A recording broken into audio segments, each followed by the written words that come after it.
Guys. Hello. I don't really know sort of where everyone's at, so obviously sort of pitching this is always a bit of a tricky one. So hopefully you'll find this useful. As I go on, feel free to like throw any thoughts and comments in the chat. I tend to sort of work through them as I go through. I don't wait to the end because I think sometimes things are reactions. But I will try and kind of get to things as and when I can. So please be patient if I don't get to you. Um, so this is obviously part of our insight sessions. Hopefully some of you have seen them. So we've had getting release ready, promoting and marketing, managing your royalties, live opportunities, and the next week is funding. Um, I'm sorry if you've seen this before. It's about that's me, and you can follow me there on Instagram if you're interested. Although I'm really rubbish at posting, I've kind of got progressively worse as I've got older. I think that's because I'm becoming more grumpy, maybe. Um, just to kind of let you know what I do, and sorry if you've already seen this before, but I currently work, I have a portfolio career. So basically, I do lots of different things to make money, all to do with kind of music and sound. I've worked in the industry for about 20 odd years, predominantly as a producer and mix engineer, but also as a writer and songwriter, as a songwriter. Which I still do, both producer and mix engineer and as a songwriter. I'm also a composer and sound designer, particularly for theatre. I do a lot of theatre work. I do post-production and sound editing and sound design and composition for anything from podcasts to TV ads. So I've recently done stuff for on uh, UK Netball, which I've sort of produced a few of their shows, and have my own podcast called Survival Songs. And I've done stuff for Arla, and I'm about to do some other branding work next week, in fact. And I'm like I say, I'm currently working on just finished a theatre show, and I start a new one tomorrow, and then I'm on another one sort of later on. And in fact, I've just been asked to do another one, which is lovely, and I really love doing. I run a publishing company called Four North Publishing, so I look after compositions for songwriters, and we get stuff on television and other media, and as well as sort of collecting and making sure that everyone gets the royalties they need to, and trying to kind of find active work for their catalogue, as well as running songwriting workshops as well. I'm also a lecturer at Leeds Beckett University, so I lecture about a day a week. In fact, today is my lecturing day. So in fact, I spent all day sort of talking. So which is probably why I'm sounding a little bit hoarse. On top of that, and kind of I suppose relevant tonight is that I've also uh, promoted gigs, a lot of gigs. I've booked for venues. I have worked for promoters. I have managed bands. I have booked and run festival stages for different festivals. So Beacons Festival. Before that, actually, More Festival and Underneath the Stars Festival. I have run all day music events and booked for all day 24-hour music events. So I've basically been involved, run and engineered and done the kind of gamut of live music. And I've also seen it from the side of both the promoter, but also on the side of when I was managing bands and managing artists, kind of what that looked like as well. So hopefully sort of this comes with some insight. So I'll have a few anecdotes as well, not in a kind of like painful way, just to kind of hopefully they're relevant to kind of your thing, your what you're trying to learn from me. Okay, I always say this, and I'm sorry again if you've already heard this, but I love music. I know that's a really obvious thing to say, but years ago I did a lecture on starting a music business, and that I was told I was too corporate, even, and I was really annoyed by it because essentially, what I always say is that I've learned the language of music industry so I could operate in it. And I think that's something I'm really proud of that I've done. But essentially, I've learned that language of the music industry. So learn about how how copyright works, about how the industry maneuvers, how it's structured. So in my local way and in my small way, I can work within that and not have to um uh not have to get a proper job. So I don't so if you ever think, oh, he's sounding a little bit corporate, it's basically because I'm hopefully not. You don't think that is the case, that I just it is a way of me operating, and it's allowed me to basically work in music for my entire adult life and my entire working life pretty much, which is a real pleasure. So yeah, I hope that kind of makes sense to you all. All right, so what we'll be covering today, we're going to be looking at so artist overview, kind of how and like how this kind of works for you, how live music and what you should be considering and think about as you go forward. How the kind of things tend to work locally and nationally in terms of live music. So approaching venues and promoters and kind of sort of best practice in that respect, and kind of what you want to be thinking about and looking at. Organization and being prepared, which is really important when performing live. Fees, so how much, what you can you expect, what you'll be looking at, all that kind of thing. Advancing shows, so kind of what you should be getting ready and have ready before the show, and what information you should be expecting to receive and send. Promoting your show, really important. So like telling people about it. How can you do that? Kind of get some best practice, not necessarily marketing, that's not right, but just some kind of just general overview of best practice. Making the most of your shows, like actually how to make the most of when you're there. And again, best practice when it comes to that. Supporting touring artists, so how that works. Festivals and how to kind of, and again, how they operate, what the politics involved with getting on festival venues. Booking agents and their role, and then when to play, stroke not to play. Is there ever a reason not to play? So hopefully we'll cover kind of stuff that's going to be interesting for you. As always, please feel free to ask questions in the chat. If I don't see the chat, if you want to like sit your mic on and go, "Oi, Ed," look in the chat, then please do. All right, I will crack on. All right. So get strategic. So I kind of started with this because I think it's really important to like to actually have a strategy when starting to play live, and like think about the reasons that you're playing live. So as I put here, before you start playing live or booking your next set of gigs, it's important to considering why you're playing live, why you're playing these gigs, what kind of gigs should they be. So it's like what is the reason for playing live? And again, it was similar to when I was talking about releasing music. It's like I think there should always be like it's great to play gigs, it's really fun to play gigs, but it can also be really exhausting. And if you feel like you're not progressing, or you're not uh if you're not kind of you've not got path, then that can sometimes very quickly feel demoralizing. If you're happy just to play, great. And that probably, like the first one, so is it, play for your friends. So if you're starting out, you've just been in a rehearsal room for like 3 months with new material, and you just want to play, like, is it just playing for your friends? And actually, is that kind of actually all you really want to do? Is you just want to play in front of mates? And again, that is that isn't, I think it's easy to kind of like dismiss that, but actually that's going to give you what you want and what you need. That's okay.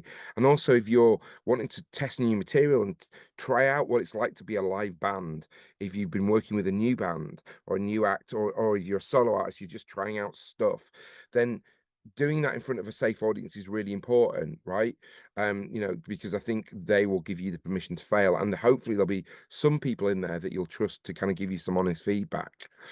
um is it to make new fans? Are you looking to build a fan base from playing? So what kind of gigs are you going to work on if you're going to play to a new fan base? Because again, it's fine to play to your friends and that's all lovely, but then that road will only take you so far. So it's about how, is it to make new fans? Is it to launch a release? Create added promo. So like basically add to kind of like, so um create hype around a release, create noise around what you're doing, and add to a sense of occasion, which is again really important, and can really feel like there's a momentum behind a release. It can also be good for when you're releasing something, because essentially that adds the story of the release, which is always good when you're sending out to press. Is it to make money? And in that case, like, can you make money out of gigs? You can, and there are ways and means. But if it is, then what kind of gig should you be organizing? What kind of gig should you be playing to make that money? Is it so you can get in with promoters and introduce yourself to or to venues? Are you looking to kind of create build new relationships, and therefore what kind of gig are you looking for? What are you considering? Like, how are you doing that? Why are you doing that? And again, it's like, if that's a really strong reason to do that, they might be one of the reasons that you're looking to play live and reach areas in new cities. So is it so you can get out of Leeds and you can play, looking to play, Sheffield or Hull or wherever, Nottingham. And like, are you looking at Manchester? Are you looking to kind of spread your kind of your wings and no, is that one of the reasons why you're playing live? So all these reasons should be considered. What are the reasons, and are these some of the reasons you should consider? And therefore, what kind of gigs should you be looking to play? So understanding these reasons will inform how often you play. So like how often, like if you're doing if you're doing a headline show, should you be doing like support slots and other smaller gigs in the city, leading up to that? Who you play with. So like that, like, and again, like, are you trying to create a scene? Are you trying to, play with like-minded acts who are you're gonna build fans with? Where you play, so like where are you playing? And again, what the audience is, what kind of people tend to sort of frequent that kind of place? Like, is that the right venue? Or actually, are you disrupting that venue? Are you maybe putting something in a new space that actually wouldn't be considered? So you're using like a non-traditional venue. um uh need to work you need to hopefully it will inform which promoters you need to work with, which venues you need to work with, who should you be talking to. So if you're looking to make money, is it best to promote your own shows? Actually, is that worth doing? um uh we and I'll talk about this a bit later, but I've got a few sort of anecdotes about kind of when we looked to promote our own show. An act I was managing, we promoted a couple of shows ourselves, and that was really worthwhile and actually really helped make us some money. Um, so if you want to make money to pay for release stroke fund out of town gigs, can you promote the show yourself and encourage friends and family to come? Are you looking to if you're looking at playing a certain festival in 6 to 9 months' time, can you play a gig for that promoter before then? Can you try and find out who's promoting that gig, like who is putting on that festival, and therefore, if they're what gigs at the shows they're promoting, can you play a show for them, and hopefully kind of start that conversation about maybe booking you for the festival. If you're wanting to expand your fan base, can you team up with other artists to cross promote fans? So again, that thing about finding like-minded bands, sort of bands that you feel cross pollinate and maybe share the same ethos as you, and therefore you can build a wider fan base together. Or what key promoters to work with, like which who are the key promoters that are kind of either prevalent in your city or your space that you're working in, or who are the ones that are kind of really are really representing your genre or the type of music you're playing.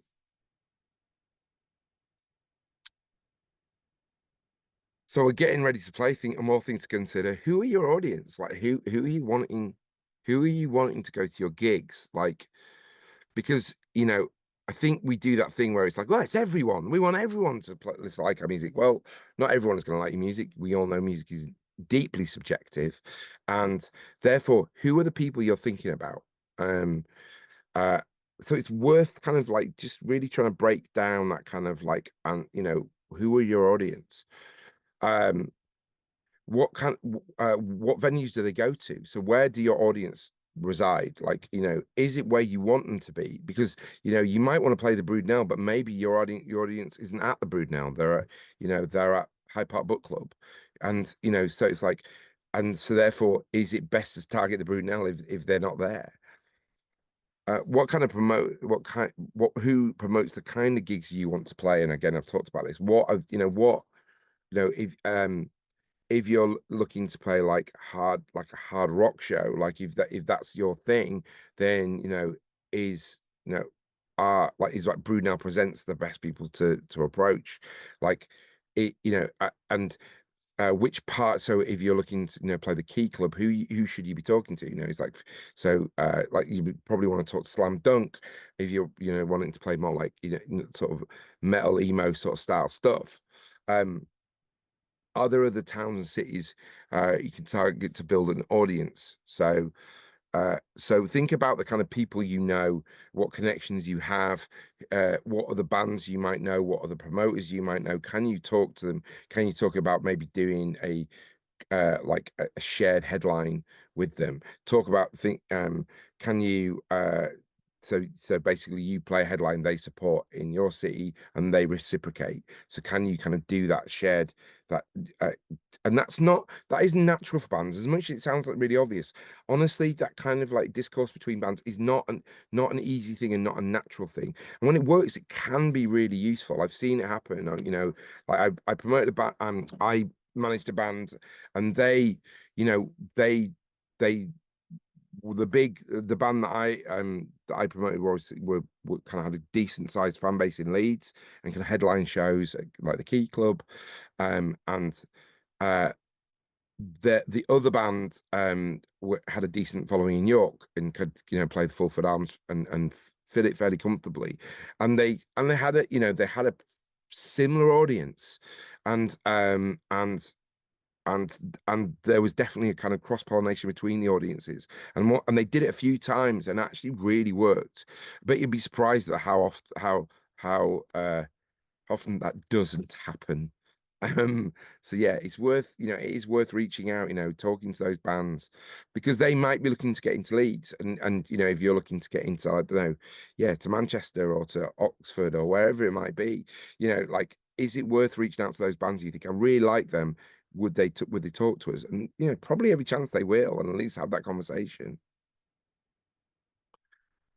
I think so. It's worth thinking about that kind of how it looks nationally as um uh, as a setup. So how promoters set up within across the UK and kind of how this works, particularly in Leeds, and then how that might translate further afield.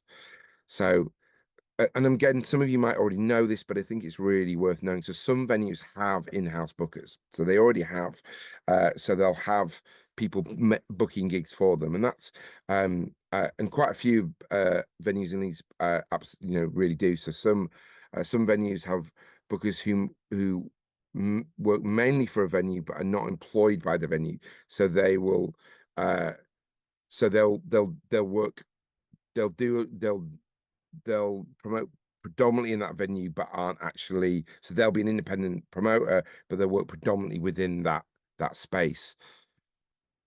Some venues have promoters who work across multiple venues and run festivals, um, and that happens. Yeah, I would say that happens a lot. It's yeah, there's certain promoters within the city, and we'll talk about them in a minute, who definitely will work across. I think probably Future Sound is probably the fairest sort of example. They're an example of a band who work across multiple venues and obviously have live at Leeds as one of their as their big, well, twice a year festival now. So larger promoters can be working on national tours. So like Live Nation and SJM, who are obviously, Live Nation being the biggest company, like a live company in the world, they'll be working on national tours, which will come to Leeds and will engage with Leeds audiences. So, for example, in Leeds, Super Friends book Hedra House and Belgrave. And so there's a particular policy, and it's worth looking at the kind of bands they're booking. They won't necessarily be doing the same as someone like a Future Sounds. They'll probably have a slightly different booking policy there, um, um, uh, and and they will range from everything from the new sort of maybe dance tinged indie, more sort of like that, more sort of synth based, electronica based work, and also kind of like old school hip hop. They book a lot of like kind of like legendary hip hop artists as well. Future Sound are more, I would say, probably have a wider portfolio of the music they book. I mean, they would possibly argue against that, but like, so then they book for the Wardrobe, Key Club, but frequently use Hyde Park Book Club, Porto. You know, they've been known to book shows at the Broodnell and other places as well. Hyde Hyde Park Book Club and Porto both have in-house bookers, so if you want to play a show there, you speak directly to the venue and to their booker in that space. So as you can see, uh, these are kind of companies. So the first two are examples of kind of like companies that are associated with venues, but also work across venues, where Hype Up Book Club and Porto very much book for their own venues. They rarely work outside their their own spaces. National properties such as Live Nation, DHP, SCM will also book shows for the Wardrobe, Broodnell Social Club, Broodnell Social Club, universities, the O2 Academy, right up to right up to the arena. So they're working across like so spaces like Stylus, it's kind of the refectory, so bigger spaces as well, and with kind of like national international acts. Any questions so far, by the way? Has anyone got any thoughts or questions so far? Cool. I will crack on. Some promoters are not venue based at all, and put on gigs across Yorkshire. So Shed Youth Gigs, for example, and obviously they have the Deershed Festival as well that happens, but they also promote kind of young people's festivals across the UK. So, but they aren't based out of any kind of any venue, Long Division likewise. And then you have DIY promoters as well, so smaller scale promoters who will be booking gigs at kind of so whatever venues they can find are available that they think work. And there aren't as many as there used to be. There used to be a lot more DIY promoters, or certainly less than I know of less than they used to be. Um, but I think they are still about, and they tend to be a lot of them tend to be quite genre based as well. So other cities have major promoters, so like DHP in Nottingham. So like so if you go to like other cities, you'll find that there are the sort of similar city-based promoters as we have. So like we have obviously, like I said, mentioned, so Brunel Presents, Super Friends, and Future Sound, and then Nottingham sort of have DHP, SCM, stroke Now Wave in Manchester. So can you find key promoters or big DIY in those cities? So again, it's if you're looking to play outside the outside the city, it's worth talking to those promoters, because that's how you're going to play those shows. If you haven't got contacts with any bands, like if you don't know any bands or you're not comfortable reaching out to bands, then you want to be speaking to these promoters. They'll want to know stuff like if you can bring an audience, if there is an audience. I did have a situation when one of the promoters were like, they were keen to get into Leeds, and they were basically saying, well, you could play a headline show in Manchester, but then we would have to promote your gig in Leeds, which I was I was managing the band at the time, and I wasn't very comfortable with, because I had sort of pre-existing relationships with promoters within the city, and felt that was kind of not something that I was kind of comfortable doing. And there's, because that's been bearing in mind the politics, and there are a lot of politics around promoters, and about kind of the jurisdiction of promoters, and whether or not, who shouldn't be playing, who should be in cities. And that's kind of a whole different conversation to have. But there are politics. And when you're dealing with promoters, you're building relationships, and you need to be very careful not to just be trying to play off promoters against each other. You're dealing with a lot, you'll be dealing with people and personal relationships. They aren't Facebook's organizations. These are people, and some of these people might have kind of gone out to bat for you, have kind of, maybe taken the time to put you on a show in your early career.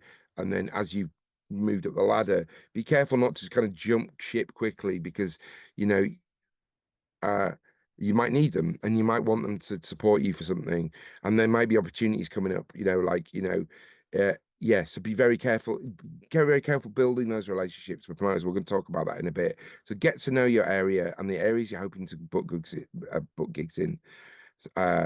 and then we're gonna have more on booking agents in a little bit. But it's really important to get to know how cities operate.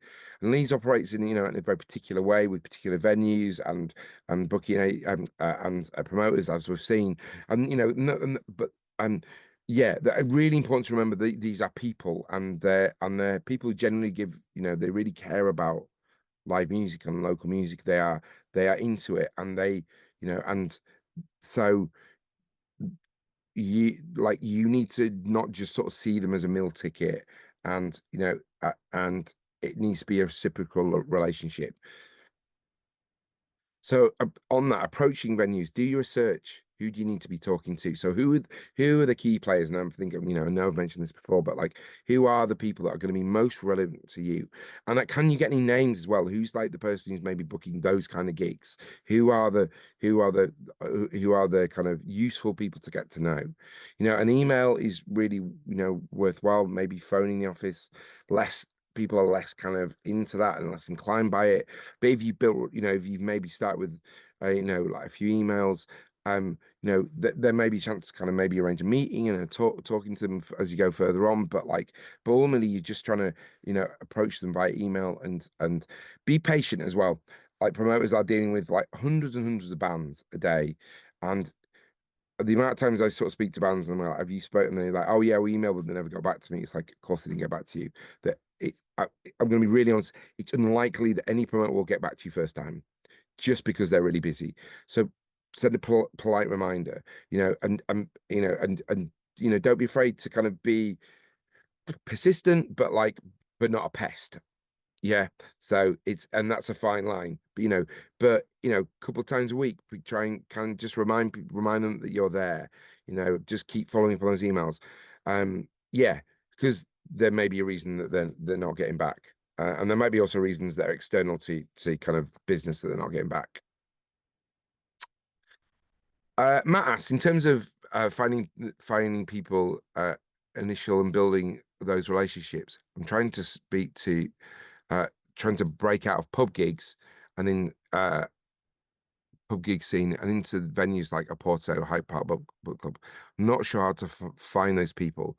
I'm a small. I had a small following in South Leeds, but since moving to Leeds, it's been impossible. Um, so I'm going to actually literally talk about that in a minute, and I think you make a really good point and about how hard that is. So I will get to that. Thanks. That's a really good question. So so this is the one. So get to the shows. So if you've got if if you're wanting to talk to someone, so like a Porto, then go to a Porto. Like uh if they're not getting back to you, maybe go and speak to some people at the venue. If there's not the promoter, maybe the staff or door staff will be able to point you in the right direction. Who do I need to speak to about gigs? Like, a Porto's not very big. The bar manager there, like, those guys are really well known, and they're really nice. They're lovely people. Go and speak to them and say, like, I really want to play here. Who should I speak to? You need to speak to this person. Okay, great. Get their email address if you can. Like, how do I ask, how do I get in contact with them? So just be a bit proactive. So get to the venue. Um, if they're putting on nights that you're the kind of nights you definitely want to play, you then get to those nights, find out who the promoter is, speak to the sound guy, they'll tell you who the promoter is. That kind of stuff. It's about just doing a little bit of digging and investigation if you're not sure. Hope that answers your question, Matt. But like, that's a really good way to do it. And then hopefully they'll introduce you. If not, you can get an email. And then, if they're not responding, like, when are they here? When can I speak to them? Oh, they're this point. Okay. Like, and yeah, so just, like, it's also about, like, being part of a scene, has been present in a scene as well. Like, like, show up, like, be visible. Like, I think part of the reason why I'm still here is just because I've been visible long enough. Like, like, that is just, people see my face about still, and so therefore I'm in people's minds, and that is a lot to be said about a lot of things, but particularly music industry. Like, just being visible and reminding people you're there and being present. Like, being at gigs and showing support for other bands shows that you're willing, that you're participating in the scene. Again, it's that reciprocal thing, right? So if you're turning up to gigs regularly, um and uh and uh like just being visible at all those gigs and getting to know people, then that's how that that's how it works. That people start to get to know you, start to get to know your face, like and you can start conversations, particularly if you're there quite regularly, and you can ask those questions. I hope that helps, Matt. Are you pitching the right level as well? That's a really important thing. So, yeah, like, are you trying to get like a support gig with a national touring band and you've played one gig? You're probably not going to get it. You're not going to bring the audience. So make sure that you're pitching at the right level. Like if you're a smaller band and you got a small following, then you're probably not going to get to play the Broodnell main room. That isn't going to happen. Like, and a promoter isn't going to put you on in the Broodnell like main room. They're probably not even going to put you. They're not going to put you in the community room either. You're probably wanting to play a smaller venue, like 100. 100 cap venue, like one of the smaller venues, like a port or a high port book club, or even I like the Pack Horse, the Cardigan Arms. Like there's those they are those smaller venues. So Cardigan Arms like 60, 70, lovely venue. It's like, can like that, it's like, be honest with yourself, because is bigger better? So one of my pet gripes I definitely had when I was managing was the bands always wanted to play. Sorry, and this is no respect to bands, they were lovely, but they're very ambitious and they were lovely. But bands always want to play bigger venues. They always want to play the bigger venues, bigger venues, bigger venues, bigger venues, like more and more people. Um, I'm actually, as I've kind of spent more time and got up and grown up and got older, I don't think this is a particularly I'd say book small and pack it out. Always, just always book small and pack it out. And if you could fill it 3 times, then great stuff, well done. Like, but actually, Lee, like supply and demand is really important. Like the idea that people want something but they can't always have it, that's great. You want to create that demand for your shows, that people will book early, that you'll sell out those gigs early, like, so yeah, if you can pack a venue, 150 cap venue, rather than sweating it filling the 450 cap venue like the Wardrobe, that's a massive space. You have to sell a lot of tickets, and you got to do a lot of work, and they're great. And they're always fun, those venues, and they make you feel, like a superstar and all that stuff. But if actually all you're doing is bending over backwards trying to get you and your support acts to try and sell tickets for you um, because you're desperate to play in front of lots of people, then I think it's always going to be a bit of a headache. I think, like, you should be enjoying the live experience. And actually, if you could just play a tiny little venue and pack it out pretty easily, uh, that's great. And you'll be asked back, like, and you'll shift a load of merch, and like, and you can ask a support act to come and play and not put any pressure on them to sell tickets. And that's great for the sport act. That's really great. And then, and actually that means you can put a sport act on, you're not worrying about what kind of numbers they're going to bring, because you're not going, I need them to bring in, we need them to bring 50 people down, otherwise we're going to struggle. It's like, yeah, like sometimes, like, less is more sometimes. I don't know, I could be wrong. I'd be interested to know people's thoughts on that. But I definitely think play smaller, pack it out, rather than play massive shows, and like try and play big venues and make it a real sweat, or actually sometimes a real disappointment, because you can't fill it, or you struggle to fill it. Can you team up with other artists in others, uh, so another or other artists, especially in your town and city? So actually, like, if you want to play big gigs, there might be a chance that you can do a double headliner, or you can, play, a big show or whatever it might be. Um, I know when I was managing around, and they had a decent local following, we kind of mooted the idea about playing with another big act to play a really big venue in Leeds. Um, and it was sort of, it didn't happen, but it was mooted. Um, I was mildly terrified of it, but it kind of seemed like a pretty good idea, like bringing these two fan bases together. They were very sort of, felt like similar fan bases. I think there would have been a compliment in there.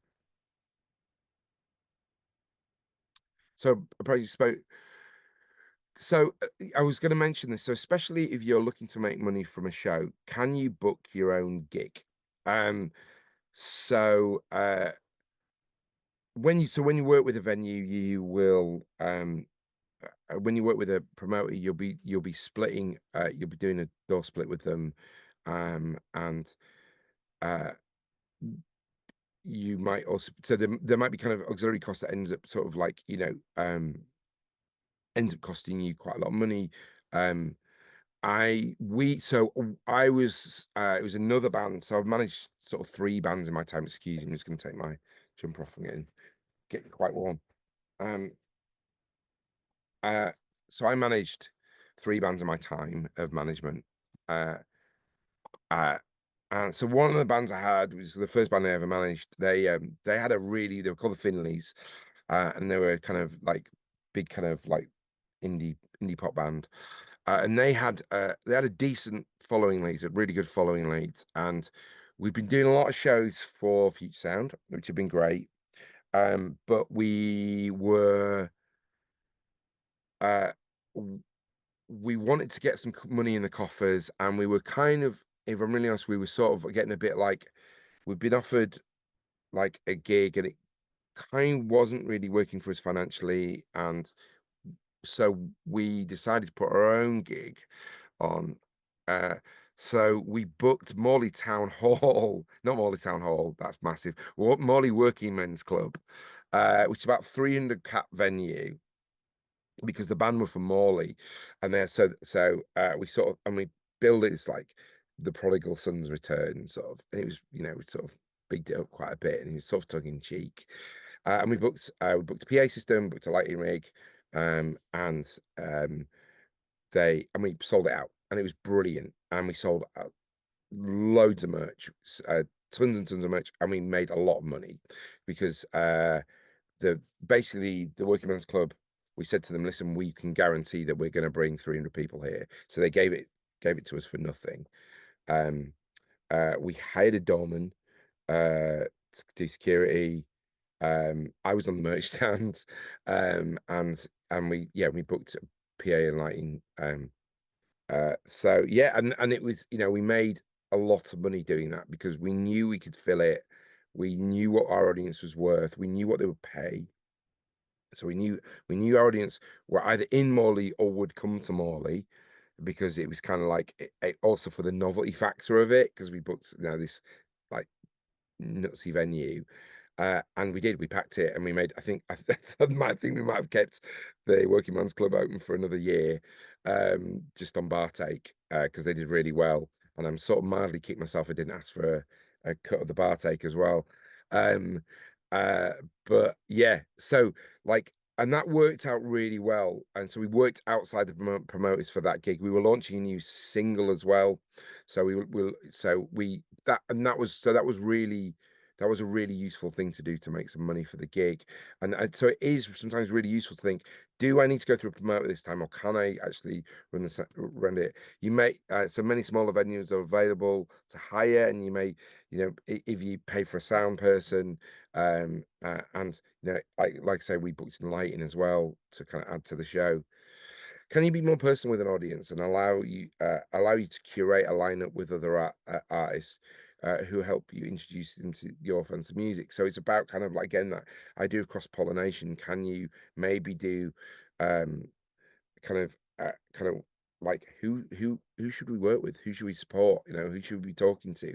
And then kind of making kind of quite organic kind of connection up with other bands as well. So that and because sometimes you then see bands playing together, and that becomes a kind of scene in itself, and that can create that sense of camaraderie. And people like feeling like they're part of something. That's why scenes have always done really well.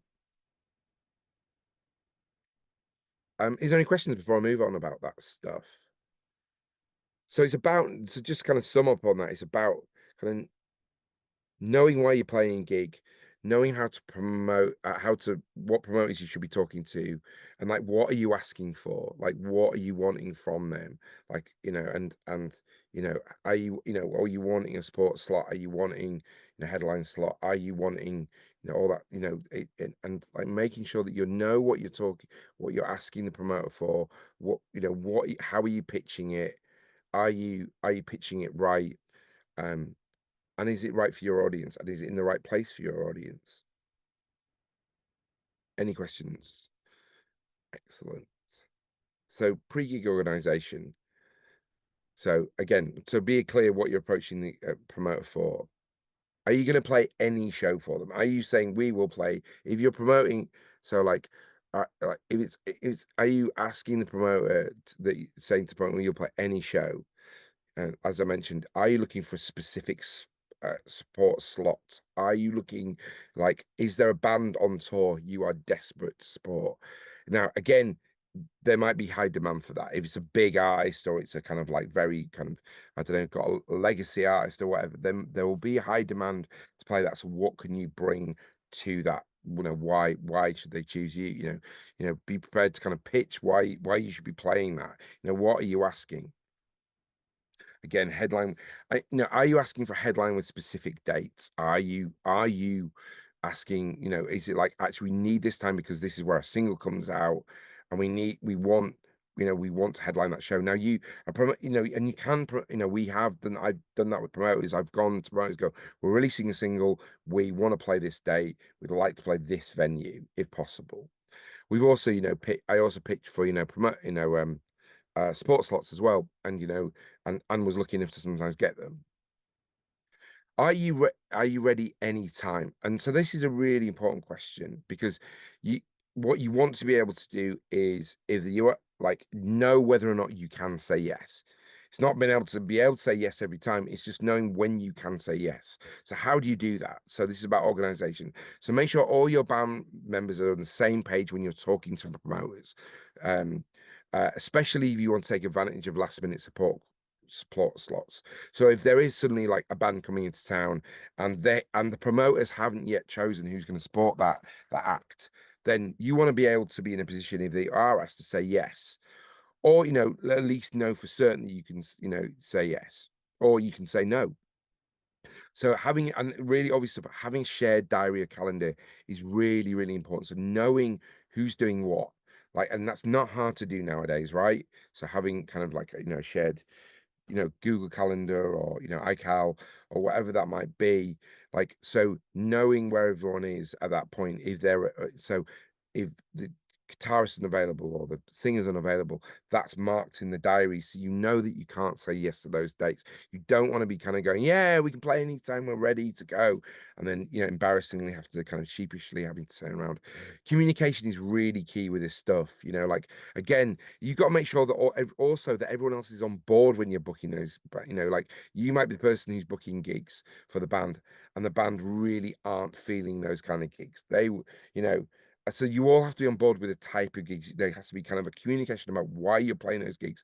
Going back to our original slides, like why are you doing this, and are you all on board with it? So having your relevant documents prepared. So if it is like a short time, like if you've been asked to play maybe next week, maybe in 3 days, whatever it might be, you have these documents. So like an EPK, so an electronic press kit. So that has your bio, your promo photos and music links. So they can be put up on the website, they can be placed in on social media. That basically, so everything the promoter needs, you can just send them directly and it will have everything, all the information that they can then disseminate into wherever they need to put it. So on websites, on ticket sites, on like so people on Facebook event groups, all that kind of stuff. So having tech spec advanced docs is dead important. So so basically what you need to play live, what are the things that you require, and what are the kind of things that you will need at the venue. If you're organized, you're easy to book. And honestly, like convenience trumps like convenience, or a band that is prepared and it honestly trumps like a really brilliant band who you really want to book, but they are absolute pain in the ass to nail down. Like they are the worst. Like you just give up on them. Like when I've worked with bands and they are lovely, and they are, you know, like, and they're ready to go, and they send you the documents you need, and you know what you're expecting, you know, and it makes everything so much smoother and easier as a promoter, you know, like being able to hand, you know, I've been hand being able to hand the sound tech, like, you know, you know, the kind of the advanced docs of the tech spec for the band, so they know what to expect. So everything's ready, everything runs smoother, all that stuff is so much better. And honestly, will probably that kind of thing, honestly, is so great as a promoter to have that. Fees. So standard industry support fees, £50, which isn't great, but it's what it is, and that is the case. I'm sure this conversation's been had. I'm sure there are, you know, discussions been had and about kind of inflation, about needing to make that fee more substantial, but that is currently standard industry support fee. So this is often agreed with the agent, so the booking agent and the headline band. So it's hard for local promoters to affect. So like that amount of money is basically been passed down the chain, and local promoters uh can't really get involved with demanding more unless unless the promoter, I think, is making the band actively part of the sales pitch. So what I mean by that is, like, I was definitely involved with a situation where the band bought quite a large proportion of the audience to a show and sold pre-tickets prior to that. And and it was quite a big show, and I was able to demand a higher fee because I was like, look, we've brought, you know, a vast amount of people to this gig. I think 50 quid is kind of a bit of an insult. And it was great. And credit to promoters, they said, yeah, you fair, it's fair. And they gave us more money, and they were brilliant. And I really, really appreciated that. Um, but yeah, this is again this higher up politics and kind of how things work. So that for a headline fee, so be fixed fee plus ticket split. So if a promoter is booking you for a headline gig, then you'll be getting like a kind of what's called a guarantee, a sort of like a fee that you will be guaranteed to pay, and then a ticket split, and that depends on who you're working with, how you're working, and how big you are. So ticket split is or 80% after costs. Uh, so so it's about kind of taking that gamble. So, you know, and that can also change depending on the promoter you're working with, the venue you're working with. But ticket, so ticket split plus or 80% after costs. So again, this is really important so like what have been factored in the costs, what are been soaked up by the promoters, and what are the costs.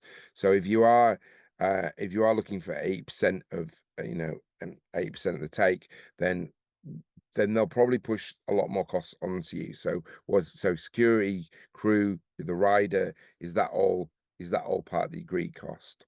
So it's about making sure that you're agreeing to things and making sure that things are put in paper about what you're signing up for before you're like, whoa, that's looking really, you know, that's not looking like a lot of money. But it turns out actually a lot of the costs have been heaped onto the your take.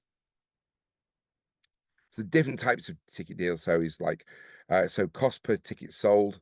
Be clear about what the expectation is. So like how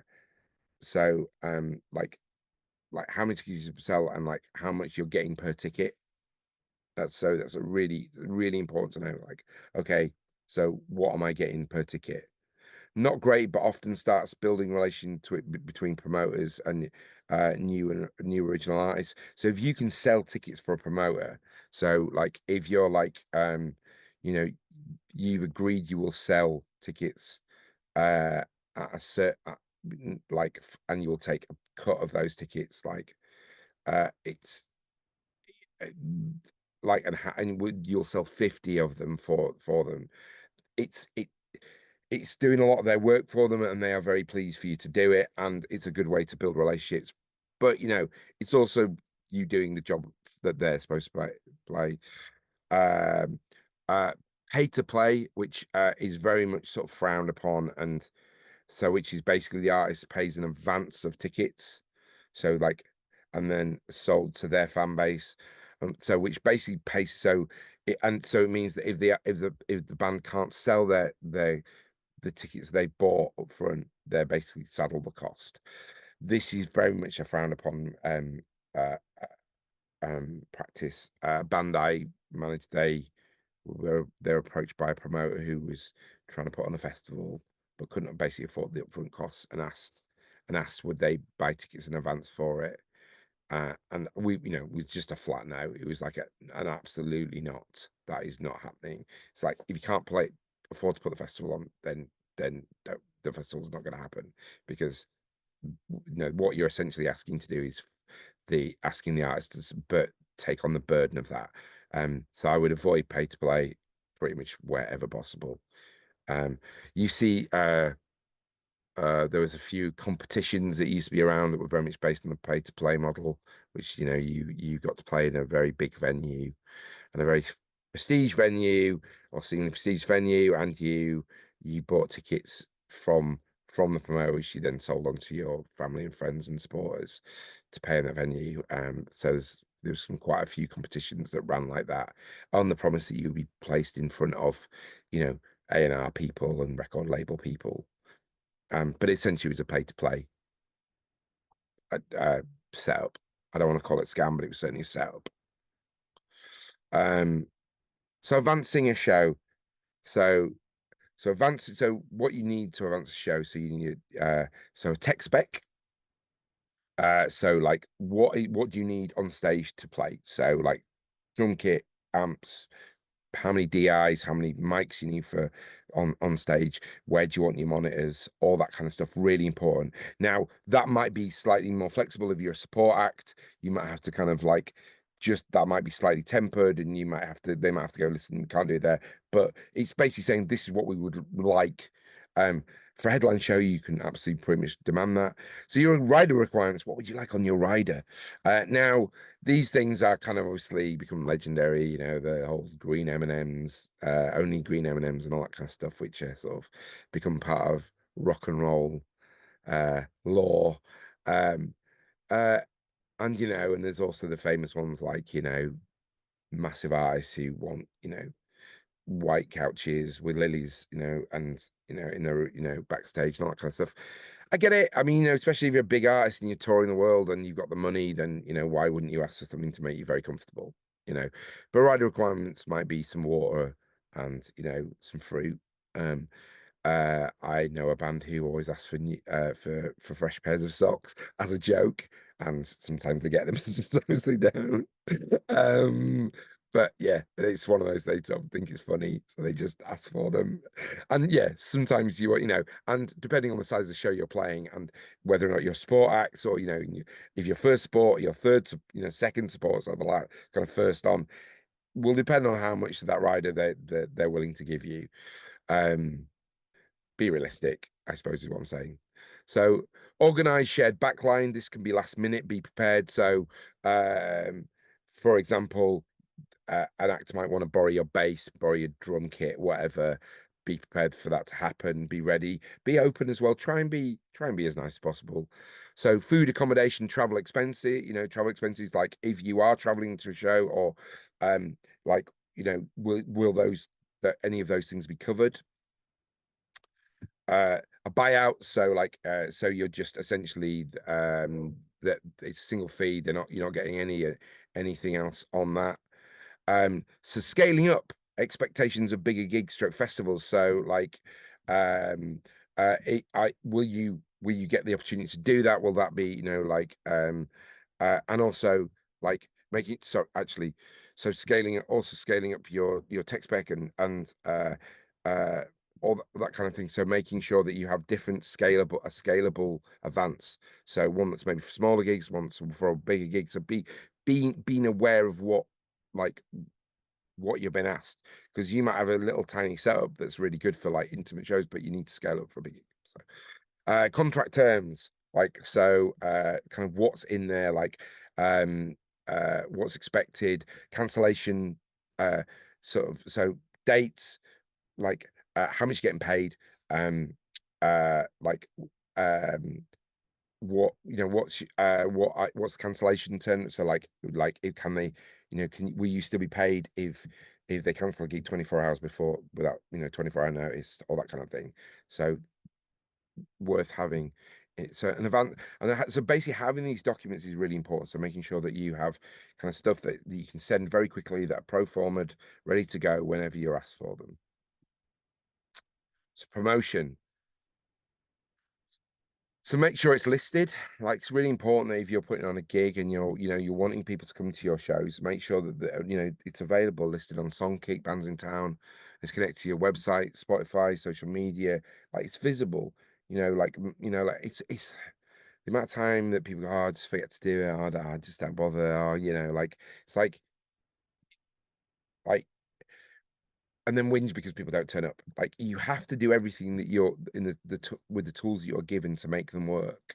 And and I think that's about, like it's, and about you can say, oh, I don't think it's very effective. Well, you don't know that, and it's like you don't know how, like you need, and you never know when it is going to be effective. And if it's going to take you an extra like 10 minutes to get that link sorted out, then that's investing in you and investing in the chance that someone's going to see that and go, yeah, I fancy that, book a ticket.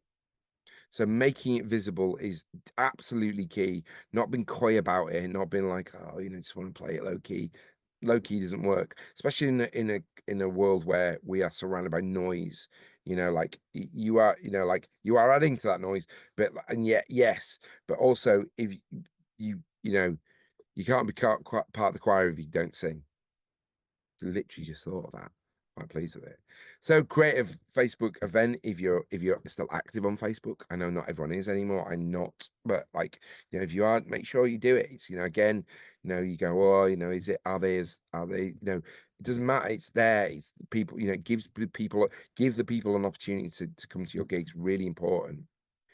Uh, can you supply the venue with posters and artwork, but like bespoke artwork? So stuff that the venue wants to put up in the space. So actually doing some, doing a small print run, can get some stuff printed out that you can then take to the venue and then they'll put up so people can see it in the venue. Like again, making that important and making it look like making it fit. Like what looks good, what works with your music. Is it cool? Is it eye catching? I know. I remember my dad's an old man, and I remember showing him a poster for a like event that I put on when I was 16. I started young. And he looked at it and went, well, it's all very nice and well, and it looked very nice. It was very nice. And he said, but I can't see where it is, and I can't see when it is. And I was like, shut up, Dad. It's not cool, Dad. Like, and then I looked at it and he was like, yeah, he's completely right. Like, like, don't I like it's one of my and then maybe again I'm old, like maybe I'm becoming my dad, but like he's like, I want to be able to see when the gig is and where the gig is. Really important. Have a QR code that you can scan that'll take you to the ticket link, all that stuff. Make it easy, make it convenient. Allow people to act on impulse. You know, if people are kind of in a good mood and they're in a venue and they're like, oh, yeah, I quite like this because, oh, that'd be cool. Oh, the QR code, bang. You never know. You might pick up 10, 15, 20 ticket sales from something like that. Oh, um, uh, can you fly a similar show? So if you know that like there are bands like akin or artists that are akin to the music you make, like can you get there and fly her outside those gigs and say you like that? Well, you might like this and fly her out. Flyers, again, it's work. And there it sort of felt like it's like 1% return on flyers. So if you fly you know, fly 100 people, you'll get like one person who will come. So you fly 1,000, so on and so forth. So it's about kind of being aware, but also what you're trying to do is that if you also have a QR code to your other music, that they can also access listening to your music. It's about creating awareness. Now it's now whether or not someone comes or not, but if they're aware that you're there and they, and you that's it's again, it's just being visible, making yourself visible and making yourself active as well and showing that you're active, which again is always promoters always like to see. making playlists of the artists that are performing. So if you put on a gig, like, yeah, do a playlist, like make that available. It's another thing, again, you're actively promoting other bands, and hopefully they'll reciprocate and do the same. So mailing lists and social media, really important. So mailing, if you can, and you can do this through different ticket selling devices, using those tools that are there, they are there. That you can create links, you can create, ability to kind of like vendor ability in something like in Instagram, obviously certainly can in Facebook. So making sure that you're using those tools as well. If you're letting people know about a gig, what are you asking them to do? What are you asking them to do to remember about the gig? So I suppose it's like you basically, are you asking them to buy a ticket? Are you asking them to tell other people? Are you asking them to save the date? What is the call to arms? What are you trying to do? Is it linked in with something? Is it because actually also what you're trying to do is say, to coincide with our new single release? Is it part of that? Are you sort of tying it in with that conversation? So is it worth selling tickets in advance? Probably is the answer to that. Like, yes. I think, no. Although what is interesting, and from what I've heard anecdotally, is that more and more people are what's called walk-ups. So more and more people will decide on the night to go to something. And that's sort of post-COVID, it seems to have happened a bit more, where people are less inclined to book in advance and will just kind of pole up to something. So yeah, what is called walk-ups to a gig. Um, but I think usually if it's your gig, then selling tickets in advance is worth doing. So Bandcamp, and so via Bandcamp, via record shops. Again, it's really worth like like because you could do it all as e-tickets, but do you want to and it obviously costs money to print tickets, but if you give, you know, but if you're allowing websites to of the functionality to sell tickets for you, um, then sorry, record shops, then you're building that relationship with the record shops, which again, it's all part of being part of the ecosystem. And you're striking up relationships there. They're going to say nice things about you, going to talk about you. You put out a release, you put a physical copy in there, like even if it's some like hand pressed CDs or whatever, and they like the cut of your jib, and people looking for new music, are they going to be like, oh, you need to listen to these guys? Again, it's just part of that conversation. Eventbrite, so like which has vendor functionality. These are all really useful ways of doing it, and these are all methods of and ways of selling music. Can you collect emails from your for mailing list as well? So if you're selling tickets, well, people by doing so kind of will sign up to your mailing list, which again means you can promote other stuff to them, merchandising. You can promote other tours, you can promote new releases, and they can become, hopefully you can sort of make them part of your community. Or can you bundle it with other merch? So make it, like okay, so buy a ticket, but also you'll get a CD, like a I don't know, maybe you can do a minimum run CD, like that's hand numbered and signed, or a T-shirt or whatever it might be, if you as part of the ticket bundle. So a way to sell merch. And again, this is not like it's not a rare thing, and you're seeing that more and more with artists. Is it worth paying for ads stroke digital, like digital ads stroke boost posts? So do you think that you can target enough people? Now, by doing these, you need to be very specific about what you're doing. You need to be, for a start, very specific about the geographic targeting. But also, again, this comes back to one of the first things I was talking about. Who are your audience? Who are you talking to? Who you're aiming at? So you're not only geographically, but like what age demographic you're looking at. Like, is there a gender is there a gender bias to your audience? Is there a sexuality but a bias towards your audience? Are you someone who plays a mainly queer audience, or are you paying or are you playing mainly to kind of like, I don't know, middle-aged white dudes? Like, is that your audience? I don't know. Like, I obviously don't know your audience, but there are sometimes very specific music for specific people, and it's like knowing who you're tailoring that to, and the more and it tends to be that the more you can focus those down and be more specific, the better they're going to be. And it's about how much you're willing to spend. Again, that needs costing out. Can it be part of your market spend? And is it, is it going to be worth it in the long run? Is it worth experimenting with it? Like, if you don't know, is it worth spending some time with those tools and seeing what works? Because you never know, you might be able to you might hit on something that kind of really works. But it's also about what you're presenting and how you're presenting it visually and sonically to the people you're trying to sell to. Any questions so far? Good stuff. Just checking the time. We're good. All right. So making the most of the shows. So like uh so while you're sort of like so it obviously getting the show is really important, but like being like actually making the most of when you're there, because really that is the key point, right? Like obviously playing the show is great. That's really great. That should be, you know, absolutely the kind of thing that you're most looking forward to. But there's a lot of other opportunities that kind of appear when you're playing shows. Uh Going back slightly, is there a good template of tech specs that you could point towards?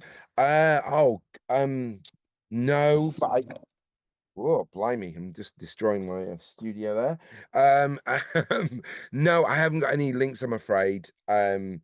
Uh, uh, but I think it's probably worth going on to the Launchpad website and asking about that, or actually contact or emailing Launchpad. I'm sure they could point you in the right direction. I haven't got anything to hand. I'm really sorry about that, but it's Mark. Yeah, I feel like I'm useless. What's the point of me? I hope that answers your question in a really annoying way. Thanks, mate. um, so So when you're at the show, if you're making new friends, how can you keep a connection with them, right? It's great that they see you and they think you're amazing, but you need to make sure that they don't just leave and go, oh, they were amazing. I love them. And that was it. End of. Done. You want to make sure that you can take advantage of kind of like of them hearing you and loving you. So give them opportunities. So mailing lists. So having and it's old school, but it's there, like a sheet that they can sign up with an emailing address. And by doing that, they are literally consenting for you to send stuff about your band to them, emailing them directly. Now, I know people who have literally, rather than like, there are, obviously you can use email tools, which are brilliant and save you loads of time. I know people who've genuinely gone through email like lists and message people absolutely like completely individually sent them emails. Like that is dedication. I'm not sure I'd have the patience, but well done. I'm sure there's probably some pro forma on that, but you're like, but you are asking them to basically, they're giving permission for you to email them, send them out mailing lists, inform them of future shows, inform them of releases, inform them of merch, all that stuff. So uh asking an audience, getting the audience to follow your socials and DSPs. So I once got the band, I'm not even joking, I got a band, they were playing the main room of the headliner show, main room of the Broodnell, and I got the band, I told them they had to do it. I don't know how much they loved me for it. I said, honestly, I got the band to tell you to get their mobile phones out, go on Spotify and save the track that we would, because it was a launch show for a single that we just put out that day, and save that and save the track. And that was we got immediately.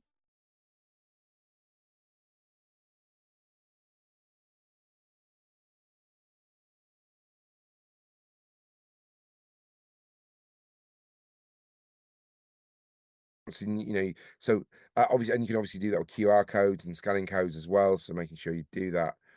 Um, can everyone still see me? Just said can you all see me? Just said my internet was unstable, but is it stable again? Everyone can see me, okay? Uh, Sorry. anyone watching back on YouTube, I apologize for this beautiful bit of thing. Yeah, good stuff. Great stuff. Thank you guys. Appreciated. Okay. So merch. Vital for maximizing income. Absolutely have merch for sale. And you know what? Like, so think about display, coat hangers, make it look good, make it attractive. You know what sells really well at gigs? CDs. Honestly, like I was helping out with I um I was helping out with Venus Girls' first ever headline show at Hyde Park Book Club, and they sold it out, and it was a brilliant gig, fantastic gig.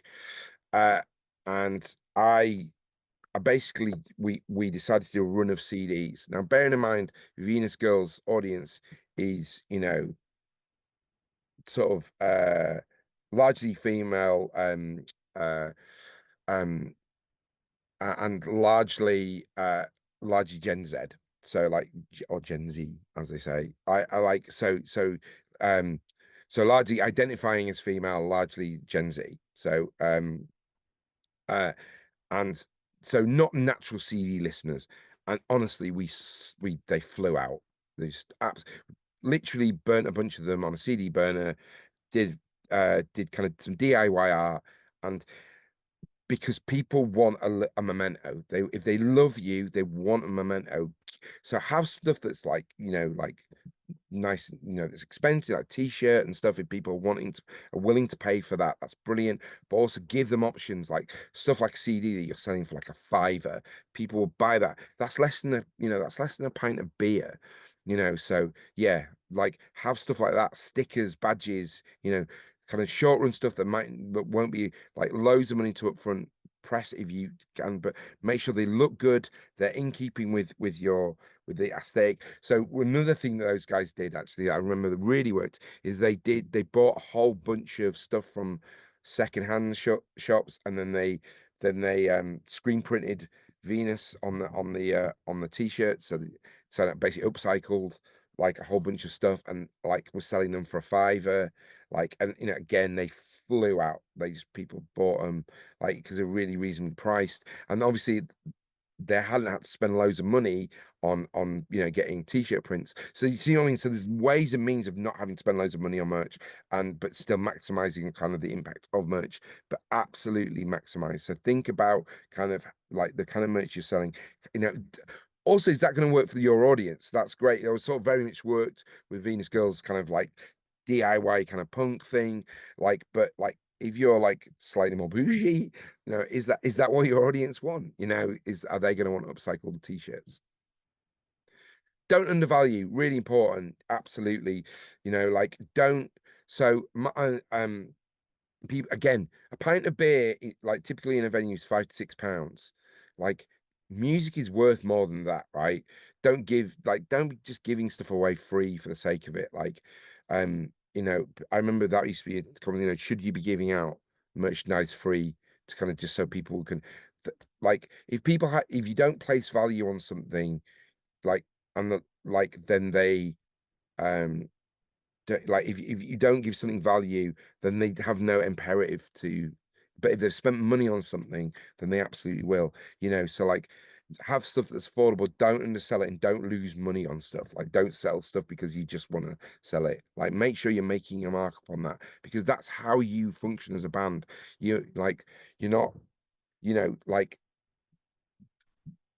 art, like fans want to support artists. They really do. Like they really do. I think sometimes, as well as creatives, we forget that not everybody's involved with the creative industries. They and they think what you're doing is magic. They think it's brilliant and they love it, and they want to show support, and they show support by buying stuff, like, because that's the best way they can support you. So like give them that opportunity. Be clear on the pricing, so making sure that, you know, like when you look at t-shirt, you know, that's £10, you're not going, oh sorry, that's like 50 quid. Like people are like, be really clear so they know they can look at something and they know what they're paying for. Card reader, QR code, so like making sure that you make it easy for people to buy stuff, like vendor like functionality. You know, card readers now, you can just get them that, you know, touch your mobile phone. You know, it's really like dead easy, worth investing in, because less and less people carry cash. So yeah, QR codes, having those about so people can just like scan and like go to your music, save it, like, making it as easy as possible for people to access your music there and then, especially if they've seen you live. And this is a big thing for me. When you play live, after you play live, go to the merch table directly. Do not do not stop and don't let anyone talk to you. Don't let anyone get, because people will want to come up to you and want to, like, you've just done something ace. People want to be around your aura. Like, honestly, I cannot like stress this enough. And this is why having, making things easy like QR codes so they can scan your things to tell people, oh yeah, I'm glad you liked it. Oh yeah, make sure you check out a new single, QR code, bang. But people will come to the merch table and they will buy something because they'll go, "Oh my God, you were brilliant! You were so good! Oh my God, yeah, see, will you sign this?" And they'll buy a CD and they'll want you to sign it. Um, and I like, and I've seen, and it's not just small artists. I've seen that is the rule for like I remember Maskins when they played like a massive event in Leeds. Like first thing they did was like Rob got them to the merch table after the gig, and there were 700 people in that venue, and they were at the merch table after that gig. They weren't going backstage, kind of living the whole like we're cool rock and roll or drinking beer and hanging out and you know patting ourselves on the back for them. Brilliant. They went out and bear in mind also you get loads of love, so you will get all the love from the audience. I saw Nightmares on Wax right there play at Project House, sellout gig, and George afterwards went to the merch stand, and that queue was like around the venue, and he stood there, and people bought, premium like vinyl, like premium cost merch and vinyl directly from him, and he signed it. Like, and this is an artist who's been going for years and years, and I've got so many examples of it. Like, and I always got my acts to do it, you know, um, always get. I know I'm really laboring it, but it's like the thing.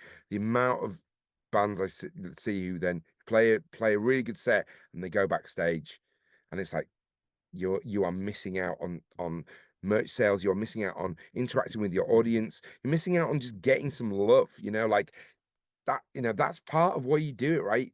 The affirmation that what you're doing matters. So take it in and go and enjoy that. So get yourself to the merch stand after performance.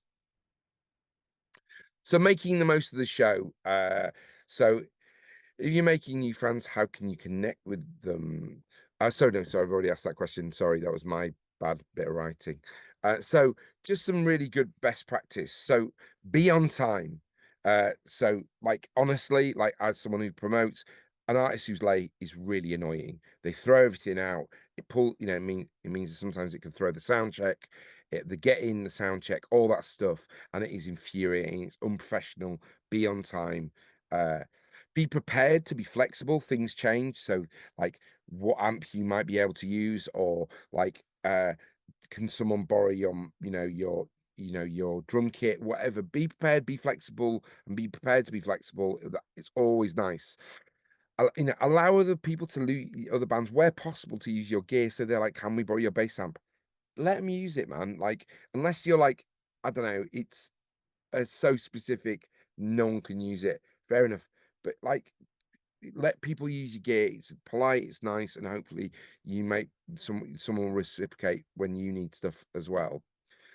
Be nice, be nice, be nice. This is such an old cliche, but it's so important. So, like, be nice to the sound person. They are skilled people with feelings. Like that person who is setting up your mics and doing all that work. Uh, they are a particular breed of sound people. They sometimes they're quite quiet, sometimes they're quite shy, sometimes some are very chatty and like full of full of stories and conversation. Depending, some of them are a little more tricky to get to know, but once you do, they're lovely.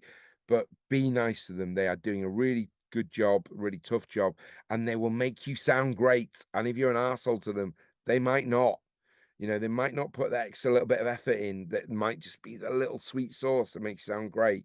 Be nice to them. They're like they will make you sound great, and you should be grateful for them. Be nice to other bands, like just rather than the kind of standoffish bullshit, like competition vibes. Like just be like, other bands that come, be, spend some time with them, be polite, be nice, like support them, and like also stay and support them as well. Like, like where you can, like be in the room for other bands. Um, uh, I once put on a band and as a headliner, and they chose a band to support them. They went, "Well, we really like these guys' supports," and I was like, "Yeah, no worries." And I put that sport act on, and after that sport act played, they left. So they didn't stay to watch the they didn't stay to watch the sport act, the headline act, who'd specifically asked them to support. And then then it turned up on social media that they just basically went to another gig and got pissed at another gig. And I didn't call them out by name, but I said, I put something like, had a great gig last night. Shame that the sport act didn't feel like they need to stay and support the headline act. And I got some pretty rude messages about back from that band. And pretty abusive messages, to be honest, which were pretty horrible. But and oddly enough, I didn't book them again, and I told quite a lot of people about it. But yeah, I just thought it was really disrespectful. I thought it was like, we should, again, if you want people to support you, you need to show that support in return. Um, there's a question gone on. I'll have a look in it. Okay.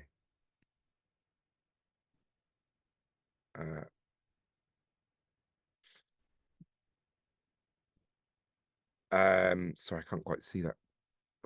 Because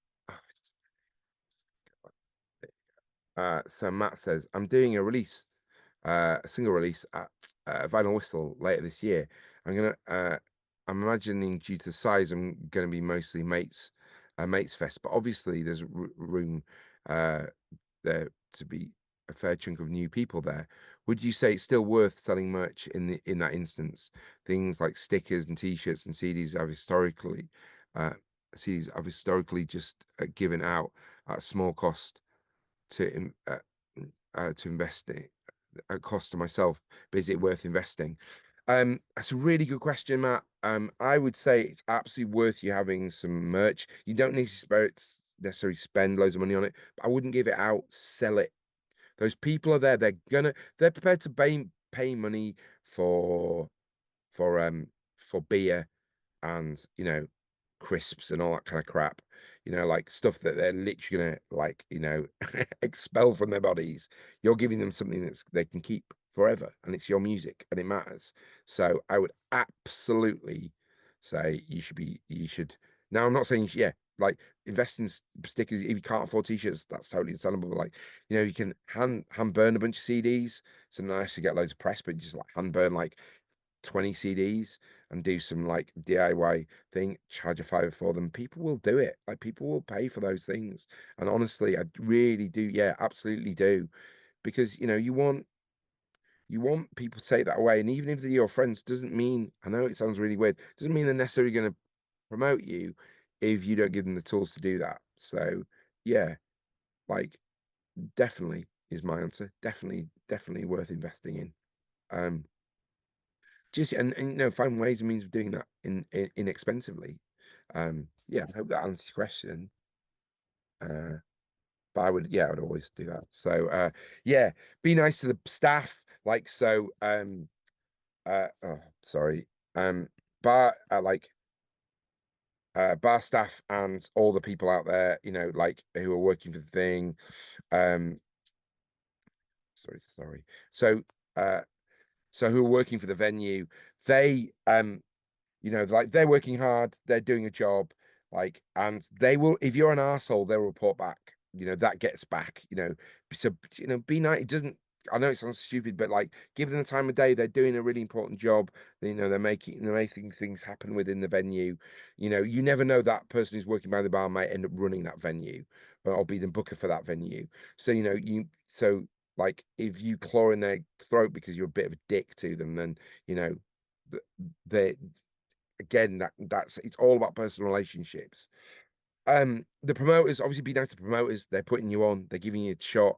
That's really kind of them. Like, if it's whoever's like doing the door, for the promoters, like just make sure you say thank you, and you're really, they're really chuffed to be there, and you really appreciate that, and putting you on. It takes no time at all, and they really appreciate it.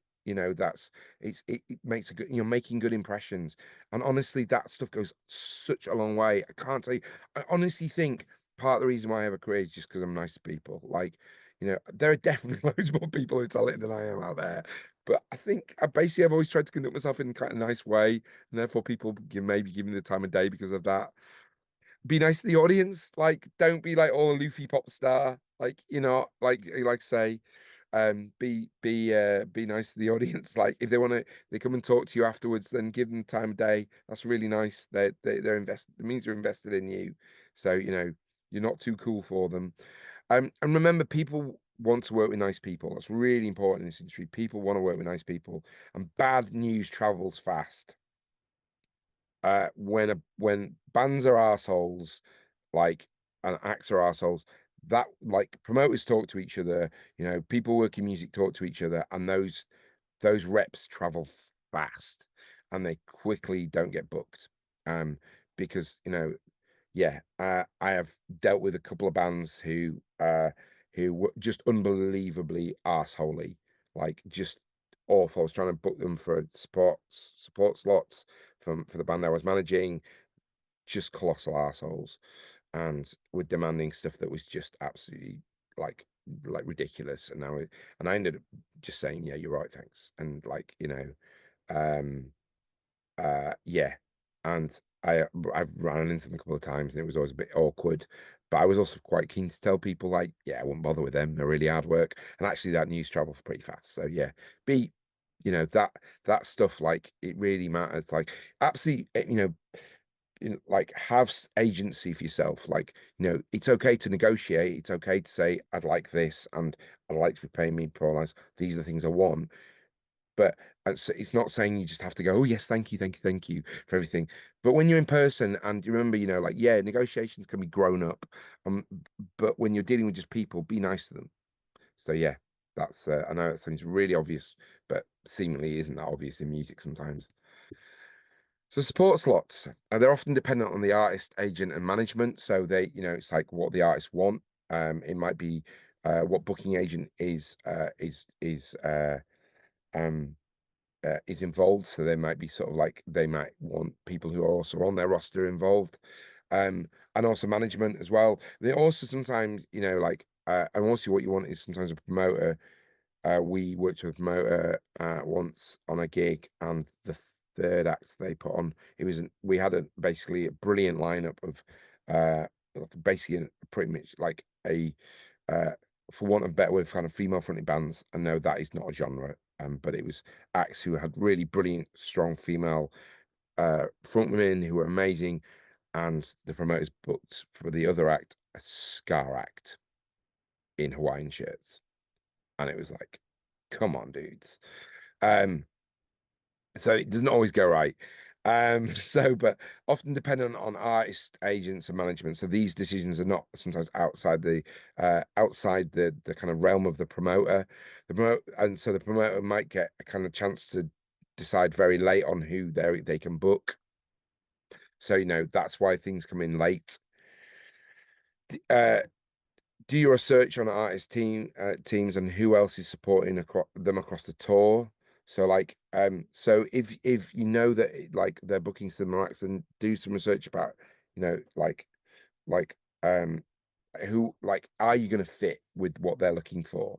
um like, is this going to be the right fit?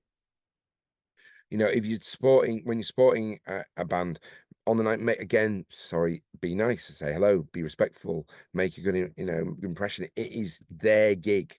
It's not your show. You're not headlining. So you kind of have to be courteous, and you have to sort of give them the room for them to be. And also remember, they're on tour. So a lot of bands are pretty knackered if they're on tour, and hopefully they'll be nice to you, but they might also want a bit of downtime where they just don't want to speak to anyone. And like, uh, try and recognize that, like, that's, it's, I, again, one of my bands worked with tour bands, and sometimes they've traveled, they've arrived from, like, after 4 hours in a van after playing the night before, and they're shattered, and they need some time to recuperate. Festivals. Now, festivals are kind of seem to be the kind of thing everyone wants to play. Like all acts want to play festivals, and they're very competitive to get booked on, mainly because everyone's trying to get them booked on them. Um, so look at local festivals and who's booking them and what other events they promote. Can you get to know them? And do you need a booking agent? Okay, so so for example, Future Sound book live at Leeds. And so look at the other shows they're playing. Can you play a show for them? Can you get to know them? Can you build a relationship with them? So that when it comes to the point of their booking festivals, they're like, yeah, these guys work. I like them a lot. Again, this is what I was talking about, the political thing. This is why sometimes, being loyal to a good promoter will pay off because they'll start booking you for things like festival slots. Some festivals, some festivals you need a promote, like you need a promoter. Some you don't. Sorry, you need a booking agent. Because sometimes festivals won't talk to you, won't touch you if you're not signed to a booking agent, and certainly some stages won't. So you're unlikely to get on the main stage at Reading uh, without a booking agent because they work with booking agents to fill those slots. Um, do you need to keep clear of other bookings nearby? So basically, if you're playing a festival, do you need uh, um do you need to uh do you need to make sure that you're not playing a gig 2 weeks beforehand? So you're kind of giving an air of exclusivity. So like if you're playing live at Leeds, are you playing in Leeds 2 weeks beforehand, or do you need to make sure that you kind of make a kind of room for that kind of like that's the key booking that you're doing. So what you're hopefully doing is bring an audience to those venues and that kind of thing. Uh, sorry, someone's asking questions. It's really difficult when you're it's stupid controls. Uh, okay, thanks, Marcus. Really appreciated. Thanks for coming. Lovely to see you. Um, Mark's heading off. Bye. Uh,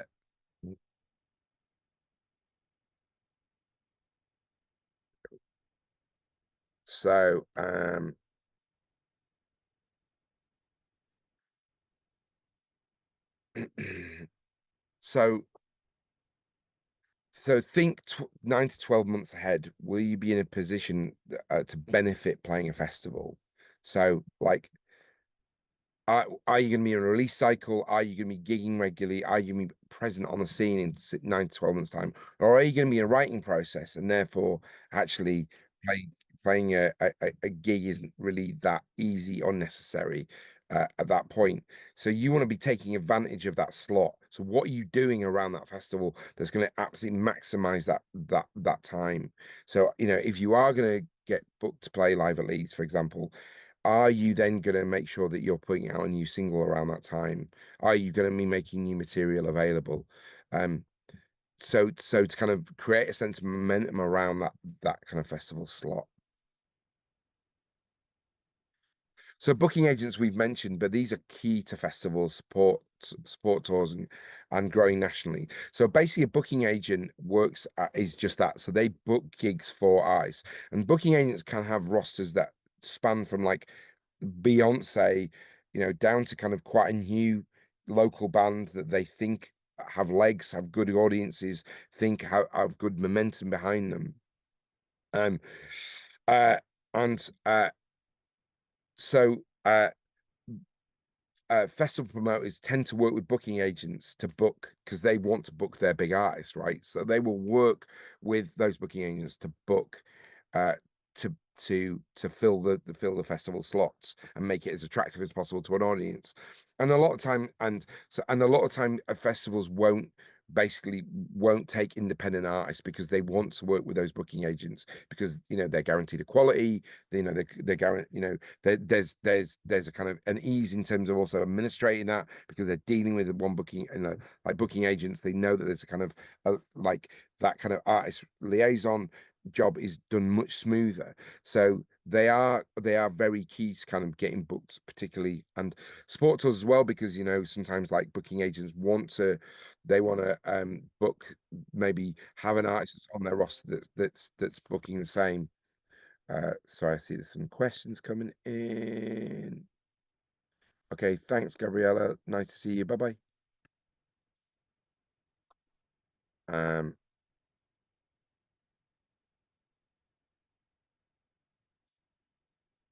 Agents work with specific artists, promoters, and festivals. So, like, so there might be certain festivals that work closer with other booking agents. So, research what aligns with your sound, values, fan base. So, there might be promoters that really work in your specialist sound, and therefore they're the kind of like.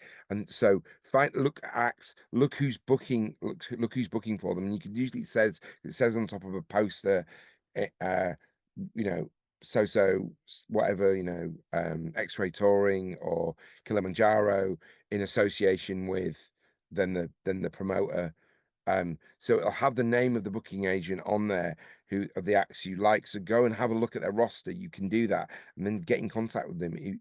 Uh, um so make contact, build a relationship. Now you may be able to do that through the artist as well, if you're friends with the artist or the artist and you're working with them, or their managers on their existing roster.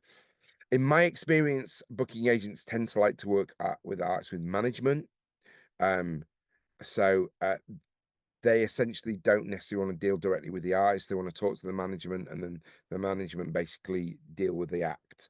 They tend so kind of very much kind of business to business, you know. They so and that's my experience. And that might not always be the case, but you tend to find that acts who are signed to booking agents have management. um, and this allows that information, that kind of booking process to be much smoother. So rather than basically, a booking agent doesn't want to be contacting five people to see if they can do a gig. They want to contact the manager, then the manager deals with the band, comes back, and then responds. So it's all done very cleanly and easily. So the mess of the band or an act or an artist, you know, and is dealt with by the management, and the booking agents don't really want to deal with that. They just want to know, can you play this gig? Yes or no.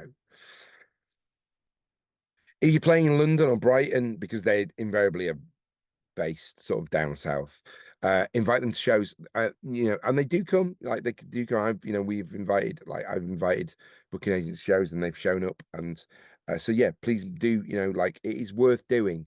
If they like what you're doing and like what they're hearing, and they they if you can find out the specific booker who is booking for the act, then and it's an act that you feel like complements that sound, then get in contact, and they might very well turn up.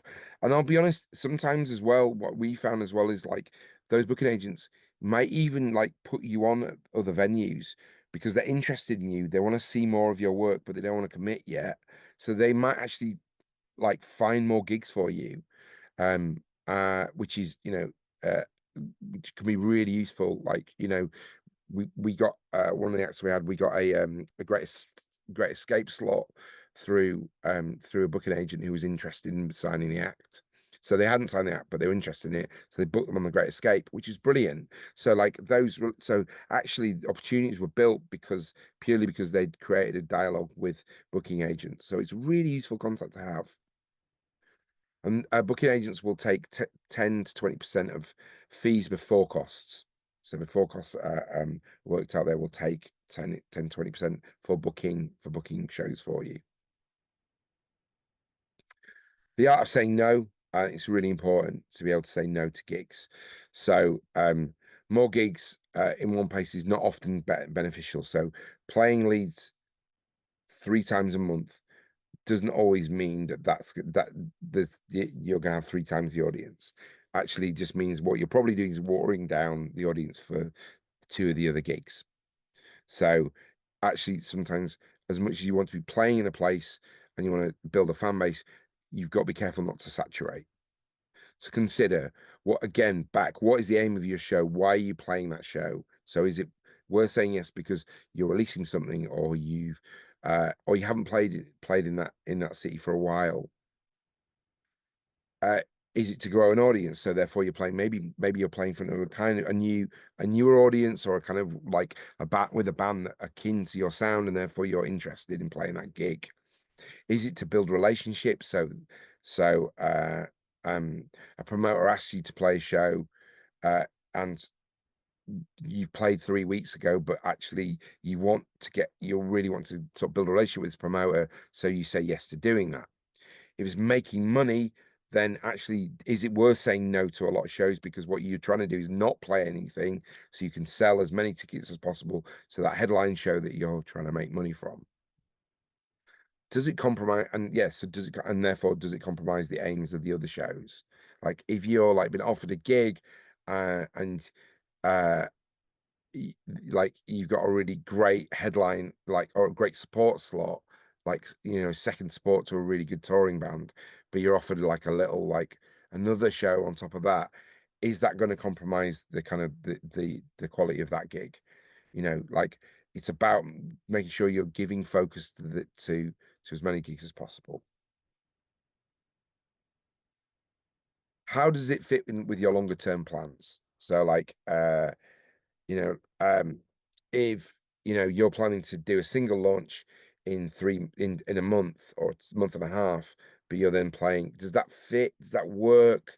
Is it the right kind of band you want to be playing with? Because sometimes promoters are just desperate to fill slots because no one else can do it, and they come to you, and you're like, because they like you and they think you're good and you're reliable, you can maybe bring a few people, like, but does that really fit for you? Is that going to work for you?